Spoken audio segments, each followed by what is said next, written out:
Hello दोस्तों, नमस्कार। 10th class study point में आपका स्वागत है। आज हम लोग फिर से इतिहास यूरोप में राष्ट्रवाद एक्सरसाइज फर्स्ट का पार्ट 2 पढ़ेंगे और बहुत ही मजेदार इसमें क्वेश्चन है, बहुत ही अच्छा क्वेश्चन है, जो क्वेश्चन हमारे एग्जाम के लिए बहुत ज्यादा इंपॉर्टेंट है।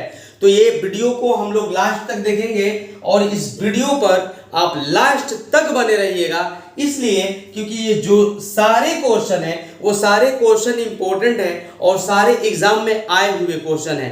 अगर आप हमारे चैनल पर नए हो तो चैनल को सब्सक्राइब कर लीजिए, वीडियो को लाइक कीजिए और दोस्तों में वीडियो को शेयर कीजिए। ठीक है, तो आप लोग ऐसा कीजिए कि ध्यान से सारे क्वेश्चन को आप एक स्क्रीनशॉट ले सकते हैं, उसके बाद आप सारे क्वेश्चन को आंसर को लगाकर फिर अच्छा से इसको देखकर मिला सकते हैं कि क्या उत्तर सही है। ठीक है, तो हम लोग अब ऐसा करते हैं कि वीडियो को प्रत्येक क्वेश्चन को देखते हैं और सारे को अच्छा से समझते हैं। ठीक है, तो सबसे पहला क्वेश्चन आता है कि काउर कौन था। क्या बाबू, काउर कौन था? तो इसको देखा जाएगा कि काउर कौन था। जर्मनी का राजा था, इटली का प्रधानमंत्री था, इटली का राजा था या जर्मनी का मंत्री था। बताना है कि कहां क्या था, तो बताना है काउर कौन था। तो ये बताइए सबसे पहले कि जर्मनी का वो राजा था, इटली का वो प्रधानमंत्री था या इटली का राजा था कि जर्मनी का मंत्री था। अगर आपको याद होगा तो ये पहला क्वेश्चन को आपको कमेंट बॉक्स में कमेंट करना है। तो हम चलिए बताते चलते हैं कि काउर जो था वो था इटली का प्रधानमंत्री। बताइए काउर कौन था? तो इटली का प्रधानमंत्री। क्वेश्चन आता है कि इटली के प्रधानमंत्री काउर को कौन नियुक्त किया, यानी कि इटली के प्रधानमंत्री के रूप में काउर को कौन नियुक्त किया। तो बता देते हैं विक्टर एमेनुअल। विक्टर एमेनुअल ने इटली के प्रधानमंत्री के पद पर काउर को नियुक्त किए थे। बात समझ में आ गया? तो चलिए अब दूसरा क्वेश्चन को देखते हैं कि यूरोप का मरीज किसे कहते हैं। यूरोप का मरीज किसे कहते हैं? बहुत ज्यादा इंपॉर्टेंट क्वेश्चन है, ये आपके एग्जाम में बहुत बार आया हुआ है, वीवीआई क्वेश्चन है। यूरोप का मरीज किसे कहते हैं? तो बताइएगा आप तुर्की को कहते हैं कि इटली को कहते हैं कि इंग्लैंड को या फ्रांस को कहा जाता है? किसको कहा जाता है? यूरोप का मरीज। ठीक है, तो यूरोप का मरीज जो है हम लोग कहते हैं तुर्की को। यूरोप का मरीज किसे कहा जाता है? तुर्की को यूरोप का मरीज कहा जाता है। बहुत बढ़िया। ठीक है, चलिए आगे क्वेश्चन देखा जाए कि जाल वेराइन की स्थापना किस राज्य ने की। जाल वेराइन की स्थापना किस राज्य ने की? राज्य का अर्थ यहाँ पर होता है किस देश ने की। राज्य का अर्थ क्या हो रहा है बाबू? राज्य का अर्थ हो रहा है कि किस देश ने जालवेराइन की स्थापना की। तो बताना है आपको, क्या प्रसा किया था या ऑस्ट्रिया किया था या सिडोन ने किया था या आपका डी नेपल्स ने किया था? कौन किया था? तो आपको बताते चले कि जालवेराइन की स्थापना जो है प्रसा ने किया था। जालवेराइन की स्थापना किस राज्य ने किया था? तो प्रसा ने किया था। ठीक है, तो अगला क्वेश्चन देखें कि जेनेवा संधि कब हुई। जेनेवा संधि बाबू कब हुई? बताना है जेनेवा संधि कब हुई। आपको बताना है कि जेनेवा संधि कब हुई। एक क्वेश्चन इससे आता है बाबू, तीसरा से आता है कि जालवेराइन जो है कैसी संस्था है, यानी किन लोगों की संस्था है। जालवेराइन जो है किन लोगों की संस्था है? तो इसका आंसर आपको जानना चाहिए, व्यापारियों की संस्था है। कैसी संस्था है बाबू? व्यापारियों की संस्था जो है वो जालवेराइन है। आता है क्वेश्चन कि जालवेराइन जो है कैसी संस्था है, यानी कि किन लोगों का संस्था है। तो जालवेराइन जो है बाबू वह व्यापारी लोगों की संस्था है। ठीक है, इसमें व्यापारी लोग जो हैं यह संस्था को बनाया है जिससे व्यापारियों को क्या हो सके, मुनाफा मिल सके और व्यापारियों को एक दूसरे देश से व्यापार करने के लिए सुविधा प्राप्त हो सके।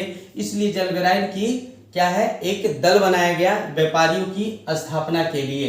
ठीक है, तो अगला क्वेश्चन है जनेवा संधि कब हुई। क्वेश्चन क्या है? जनेवा संधि कब हुई? 1954 में हुआ था, 1952 में हुआ था, 1950 में हुआ था या 1985 में हुआ था? कब हुआ था बाबू? जनेवा संधि कब हुआ था? देखिए जनेवा जो संधि हुआ था वो आपका 1954 ईस्वी में हुआ था। जनेवा संधि कब हुआ था? 1954 ईस्वी में हुआ था। चलिए आगे क्वेश्चन है कि यूरोपीय राष्ट्रवाद से प्रभावित होकर किस भारतीय शासक ने जैकोबिन क्लब की स्थापना की? यानी कि यूरोपीय राष्ट्रवाद से प्रभावित होकर किस भारतीय शासक ने जैकोबिन क्लब की स्थापना की थी? ऑप्शंस में है हैदर अली, टीपू सुल्तान, सफदरजंग या शिवाजी। किस भारतीय शासक ने, ठीक है, यूरोपीय राष्ट्रवाद से प्रभावित होकर भारतीय शासन के ने जैकोबिन क्लब की स्थापना किया था? आपको बताना है। चलिए अब बताइए कौन होगा? तो आपको जानना चाहिए कि इसका आंसर जो होगा टीपू सुल्तान होगा। क्या होगा बाबू? टीपू सुल्तान ने ही यूरोपीय राष्ट्रवाद से प्रभावित होकर भारतीय शासक के रूप में यह थे और जैकोबिन क्लब की स्थापना टीपू सुल्तान ने ही किया था। चलिए अगला क्वेश्चन है कि यूरोपवासियों के लिए किस देश का साहित्य एवं विज्ञान प्रेरणा का स्रोत रहा है? यानी कि यूरोपवासी के लिए किस देश का साहित्य एवं विज्ञान एवं प्रेरणा का स्रोत रहा है? वह देश का नाम बताना है जो यूरोपवासियों के लिए, ठीक है, साहित्य, विज्ञान और प्रेरणा का स्रोत बना है। उस देश का क्या नाम है? जर्मनी नाम है, यूनान नाम है, तुर्की नाम है या इंग्लैंड नाम है? अगर आपको मालूम है तो इसमें बताना है कि कौन सा देश होगा। तो आपको मालूम है तो आपको बताना है कि वो कौन सा देश होगा। तो चलिए आपको बताते हैं कि वह देश यूनान है। वह देश यूनान है जो कि यूरोपवासियों के लिए, ठीक है, साहित्य, विज्ञान और प्रेरणा का स्रोत बना। ठीक है ना बाबू? कोई दिक्कत नहीं सर। तो अब सारे ऑब्जेक्टिव को ध्यान से पढ़ना है और ईमानदारी से पढ़ना है क्योंकि पेपर परीक्षा बहुत काफी नजदीक आ गया है। अगर आप लोग अब से नहीं लगिएगा तो फिर बाद में आपको दिक्कत हो जाएगा, बाद में समय बीत जाएगा और आपको बस सामने क्या नजर आएगा? पछताना। और आप पछताने के अलावा कोई दूसरा ऑप्शन नहीं बचेगा। इसलिए आप लोग क्या कीजिए, एक समय बनाइए, एक टाइम बनाइए और समय और टाइम के अनुसार आप लोग घर पर सही समय से बैठकर पढ़िए। बिना पढ़े एग्जाम में केवल पास हो सकते हैं, वो भी कुछ परसेंट लाकर, कुछ नंबर लाकर पास हो सकते हैं, लेकिन आप डिवीजन टॉपर बनने के लिए आपको मेहनत करना पड़ेगा। वैसा बात नहीं है कि सारे बच्चे ही टॉपर आ जाएंगे। सारे बच्चे ठीक है मेहनत करेंगे तो सारे बच्चे टॉपर आएंगे, लेकिन टॉपर के लिस्ट के लिए आपको कठिन मेहनत करना पड़ेगा। केवल बात को वीडियो तक ही सुनने से नहीं होगा, आप सारे बच्चों को मेहनत करना पड़ेगा, जिसके कारण आप लोग, जो आपका एक मम्मी पापा का उम्मीद है, जो आपके रिलेटिव का उम्मीद है, जो आपके दोस्तों का उम्मीद है, जो आपका खुद का उम्मीद है, वो उम्मीद को पूरा करने के लिए आपको मेहनत करना पड़ेगा। ठीक है? तो आप लोग लग जाइए उस मेहनत में, उस ताकत को अपने अंदर, जो सोया हुआ ताकत है, जो एनर्जी है, उसको जगाइए, उसको बोलिए कि अब उठो, तुम्हारा टाइम नजदीक आ गया है पढ़ने वाला, और खुद आप मेहनत कीजिए। बिना समय, बिना टाइम, बिना रूटीन का आप कैसे अपनी तैयारी को पूरा कर पाइएगा?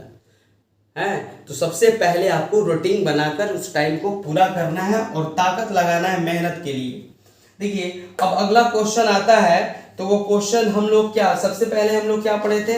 अभी हमने क्या पढ़ा है कि यूरोपवासी, या तो हो गया, ठीक है। अच्छा, इससे एक और क्वेश्चन आता है कि यूरोप देशों का पालना किस देश को कहते हैं? यानी कि यूरोपीय देशों का पालना किस देश को कहते हैं?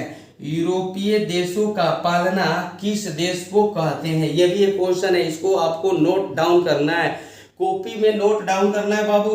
यूरोप, ये तो क्वेश्चन हो चुका। अगला क्वेश्चन है यूरोपीय देशों का पालना किस देश को कहा जाता है? तो कॉपी में नोट डाउन कीजिए, उसको यूनानी आंसर होगा। क्या आंसर होगा बाबू?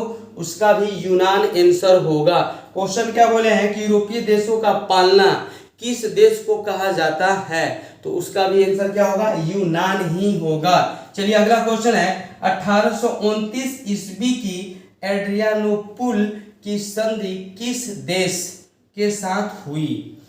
अब यहां से देख लिया जाए 1829 ईस्वी कि एड्रियानोपुल की संधि किस देश के साथ हुई। यहां से क्वेश्चन आता है बाबू कि एड्रियानोपुल की संधि कब हुई थी, ठीक है ना। यहां से क्वेश्चन क्या आता है कि एड्रियानोपुल की जो संधि है वह कब हुई थी, तो आपका आंसर हो गया सर एड्रियानोपुल की संधि 1829 ईस्वी में हुई थी। तो अब क्वेश्चन दूसरा है कि एड्रियानोपुल की संधि किस देश के साथ हुई थी, यानी कि एड्रियानोपुल की संधि होते समय कौन कौन वो दो देश थे, ठीक है। तो आपको बताना होगा कि एड्रियानोपुल की संधि के समय कौन कौन देश थे।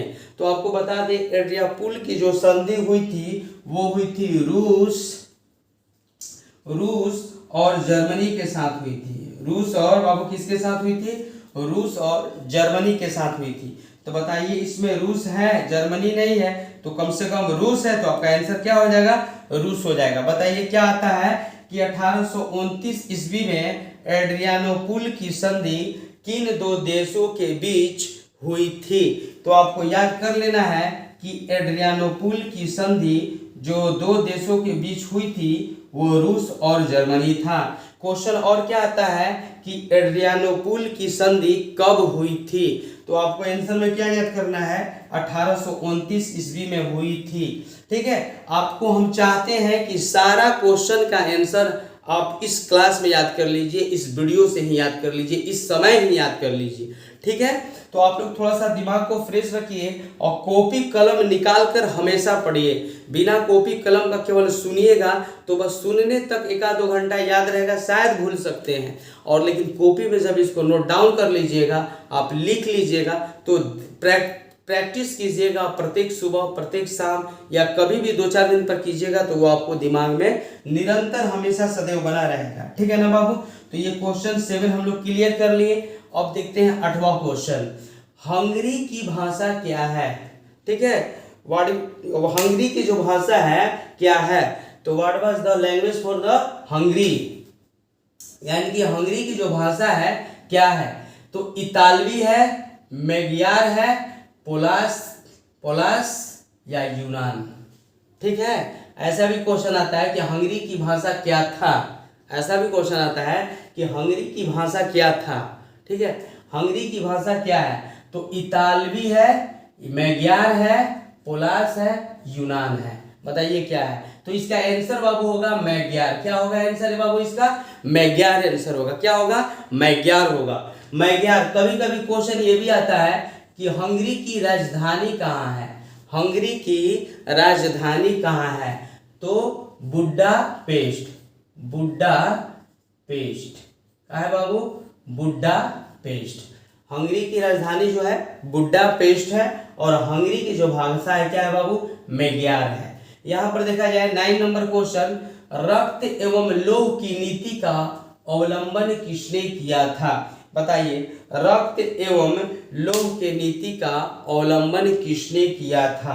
बताइए रक्त एवं लौह की नीति का अवलंबन किसने किया था। तो रक्त एवं लौह की नीति पहले समझिए क्या है। रक्त एवं लौह की जो नीति है बाबू, वो आपको जो बिस्मार्क साहब थे, बिस्मार्क साहब ने लौह एवं रक्त की पहले नीति का प्रतिपादन किया था। वो क्यों किया था, जर्मनी के एकीकरण करने के लिए किया था। क्यों किया था, जर्मनी के एकीकरण करने के लिए। अब जर्मनी के एकीकरण करने के लिए वो सोचे कि जर्मनी को एकीकरण नहीं किया जाएगा, जर्मनी को बांधा नहीं जाएगा, तो क्या होगा, जर्मनी टूट जाएगा। तो जर्मनी को एकीकरण करने के लिए बिस्मार्क साहब ने क्या किए, लौह एवं रक्त की नीति अपनाई। यानी कि वो बोले कि अब क्या किया जाएगा, अब तलवार उठा के और सबको काटा जाएगा, मारा जाएगा, खून बहाया जाएगा, जिसके कारण लौह या रक्त की नीति उसी नाम से संबंधित है। कि मार के काट के किसी तरह से हम अपने राष्ट्र जर्मनी को क्या करेंगे, एक में बांध देंगे। ठीक है, एकीकरण का मतलब होता है एक में जोड़ देना, एक सूत्र में बांध देना। ठीक है ना। तो वही बिस्मार्क ने कहा कि अब कुछ भी हो जाए, लौह एवं रक्त यानी कि खून खराबा करके अपने देश को क्या करेंगे, एक दूसरे एकदम बांध देंगे। वही एकीकरण कहलाता है। जर्मनी के एकीकरण के लिए यही लौह एवं रक्त की नीति बिस्मार्क ने अपनाया था। ठीक है बाबू। अब अगला है क्वेश्चन, जर्मन राइन राज्य का निर्माण किसने किया था? जर्मन राइन राज्य का निर्माण किसने किया था? ऑप्शंस में है लुई 18वां, नेपोलियन बोनापार्ट, नेपोलियन तृतीय, या इनमें से कोई नहीं। नॉट मतलब इनमें से कोई नहीं। तो जर्मन राइन राज्य का निर्माण किसने किया था? तो आपको बताते चले कि नेपोलियन बोनापार्ट ने जर्मन राइन राज्य का निर्माण किया था। जर्मन राइन का निर्माण किसने किया था? नेपोलियन बोनापार्ट ने जर्मन राइन का निर्माण किया था। चलिए अगला क्वेश्चन देख लीजिए। 11 नंबर क्वेश्चन बहुत ज्यादा इंपॉर्टेंट क्वेश्चन है कि किस संधि द्वारा जर्मनी का एकीकरण हुआ ना? किस संधि के द्वारा जर्मनी का एकीकरण हुआ? किस संधि के द्वारा जर्मनी का एकीकरण हुआ? तो आपको बताना होगा जर्मनी के एकीकरण जो हुआ था किस संधि के द्वारा हुआ था।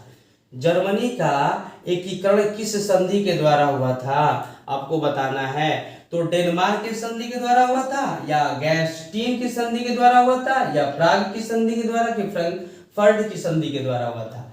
किसके द्वारा हुआ था? तो देख लीजिए, फ्रैंकफर्ट का जो संधि है, फ्रैंकफर्ट के संधि के द्वारा जो जर्मनी का एकीकरण हुआ था। जर्मनी का एकीकरण किसके द्वारा हुआ था? फ्रैंकफर्ट के संधि के द्वारा जर्मनी का एकीकरण हुआ था। बताइए कोई दिक्कत यहाँ तक? किसी को यहाँ तक दिक्कत अगर है तो बताइए। जर्मनी का एकीकरण क्वेश्चन आता है कि कब हुआ था? जर्मनी का एकीकरण कब हुआ था? 1871 ईस्वी में हुआ था। बताइए जर्मनी का एकीकरण कब हुआ था बाबू? 1871 ईस्वी में जर्मनी का एकीकरण हुआ था। अब बता दिए ना कि छोटे छोटे राज्यों को क्या किया गया, एक में जोड़ा गया। छोटे छोटे राज्यों को एक में जोड़कर जर्मनी जो राष्ट्र है, जर्मनी जो देश है, उसको एक बनाया गया। छोटे छोटे राज्यों से जोड़कर उसको एक बनाया गया। तो उस समय जब जर्मनी छोटे छोटे प्रांतों में टूटा था तो लगभग 300 प्रांत में टूटा हुआ था, 300 राज्यों में टूटा हुआ था। और वो 300 राज्यों को बिस्मार्क ने क्या किया, जर्मनी के एकीकरण करने के दौरान सारे राज्यों को, सारे राष्ट्रों को क्या किया, एक में जोड़ दिया और जर्मनी का पुनः क्या किया, एकीकरण किया जोड़कर। ठीक है, तो वही बात है कि किस संधि द्वारा जर्मनी का एकीकरण हुआ? तो फ्रैंकफर्ट की संधि के द्वारा जर्मनी का एकीकरण हुआ। ठीक है, तो कब हुआ था? तो 1871 ईस्वी में हुआ था। कोई तो दिक्कत नहीं है बाबू। चलिए आगे देखिए। सन 1870 में फ्रांस और प्रसा के बीच युद्ध कहाँ हुआ?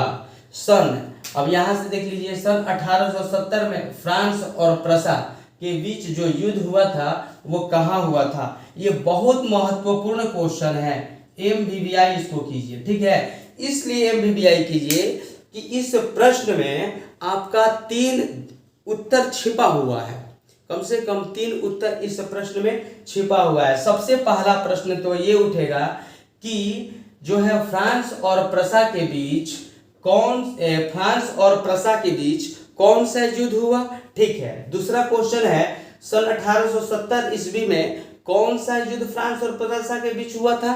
ठीक है, तो इस तरह का क्वेश्चन। और एक क्वेश्चन ये हो गया कि सन 1870 में फ्रांस और प्रसा के बीच युद्ध कहाँ हुआ? ठीक है ना। तो बताइए अगर आपको याद है तो बताइए, सेडोन होगा, सेडोवा होगा, फ्रैंकफर्ट होगा कि साई राइन होगा? क्या होगा इसका आंसर? अगर आप जानते होंगे तो बताइए क्या होगा। ठीक है, अगर इसका आप आंसर जानते होंगे तो आपको बताना होगा कि क्या होगा। आप इसका आंसर जानते हो तो बताइए। देखिए, सबसे पहले सन 1870 में फ्रांस और प्रसा के बीच जो युद्ध हुआ था वो तो सेडोन में हुआ था बाबू। कहाँ हुआ था? सेडोन में हुआ था। कहाँ हुआ था बाबू? सेडोन में। 1 मिनट थोड़ा पानी पी लें।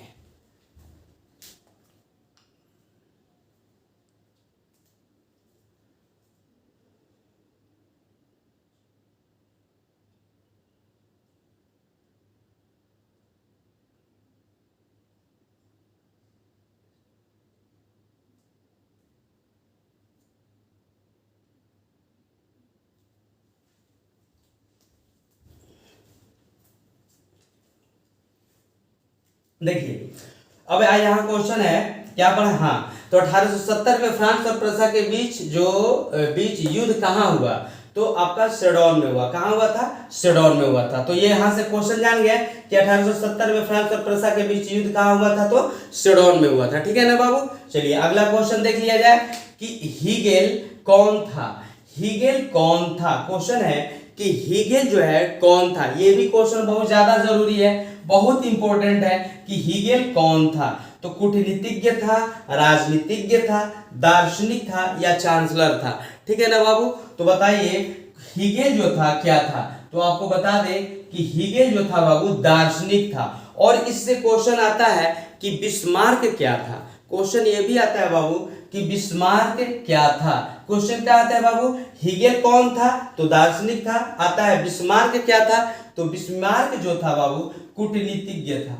यहां से आता है बिस्मार्क क्या था, क्या बाबू आता है बिस्मार्क क्या था, क्या आता है बिस्मार्क क्या था। तो बिस्मार्क आएगा तो कूटनीतिज्ञ था, हीगेल आएगा तो क्या बाबू दार्शनिक था। ठीक है ना।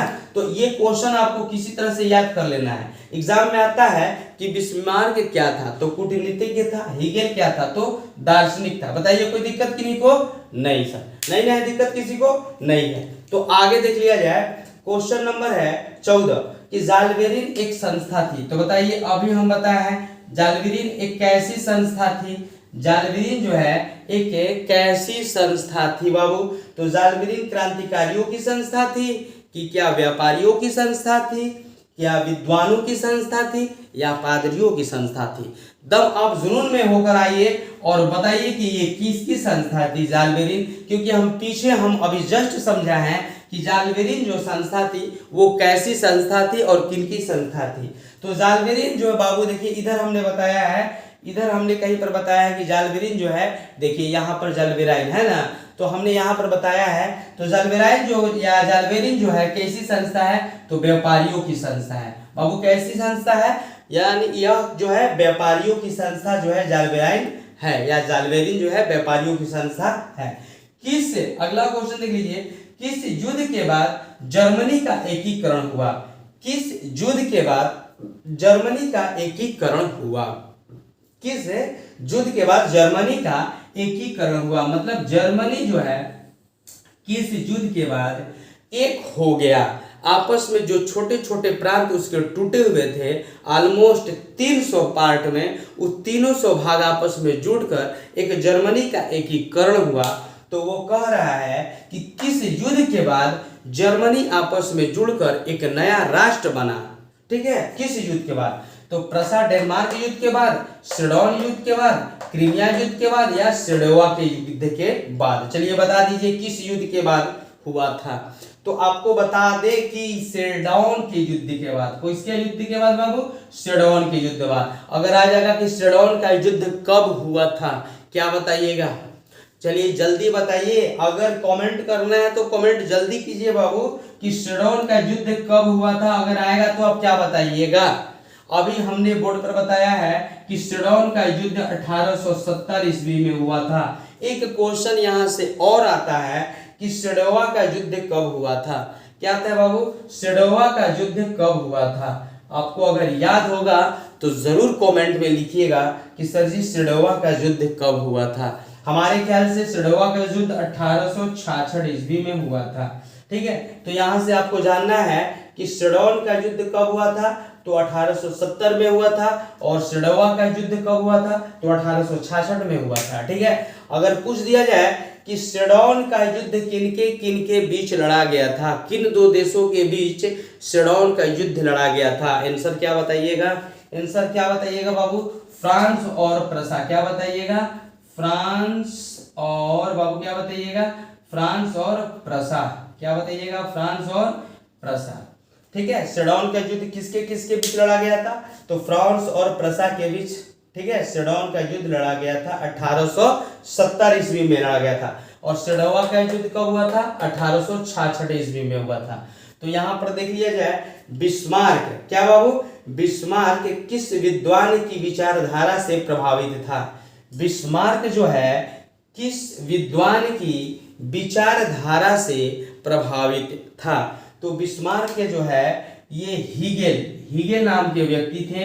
इन्हीं हीगेल नाम के व्यक्ति के जो भी विचारधारा थे, उनके विचारधाराओं को वह मानता था और उनके विचारों से क्या था, वो प्रभावित था। तो बिस्मार्क आएगा किस विद्वान की विचारधारा से प्रभावित था, तो हीगेल के विचार से वो क्या था, प्रभावित था। ये भी क्वेश्चन आता है इसमें कि जर्मनी के एकीकरण का मसीहा किसे कहा जाता है। बताइएगा बाबू, जर्मनी के एकीकरण का मसीहा किसे कहा जाता है। अगर इसमें क्वेश्चन आ जाए कि जर्मनी के एकीकरण के मसीहा किसे कहा जाता है, तो आपको बता दें कि जर्मनी के इस एकीकरण का मसीहा बिस्मार्क को कहा जाता है। बताइए, जर्मनी के एकीकरण के मसीहा किसको कहा जाता है, बिस्मार्क को कहा जाता है। आपने ये सारे क्वेश्चन को देखा, क्वेश्चन 16 हैं, लेकिन इस 16 क्वेश्चन में बहुत कुछ आप सीखे, बहुत कुछ आप जाने। तो ये याद रखिएगा कि यह मात्र केवल 16 क्वेश्चन ही नहीं था, इसमें आपने बहुत सारे क्वेश्चन के आंसर जाने, बहुत सारे सब्जेक्टिव जाने, बहुत सारे ऑब्जेक्टिव भी जाने। ठीक है, तो आप सब्जेक्टिव ऑब्जेक्टिव दोनों जान गए, तो आपको इस नोट डाउन करना होगा। इस वीडियो को हो सके तो दोबारा देख लीजिएगा, ताकि नोट डाउन करने में आपको अच्छा लगे। और जितना आप इस वीडियो को देखिएगा, जितना याद कीजिएगा, जितना समझिएगा, आपके एग्जाम के लिए उतना ही बेहतर होगा।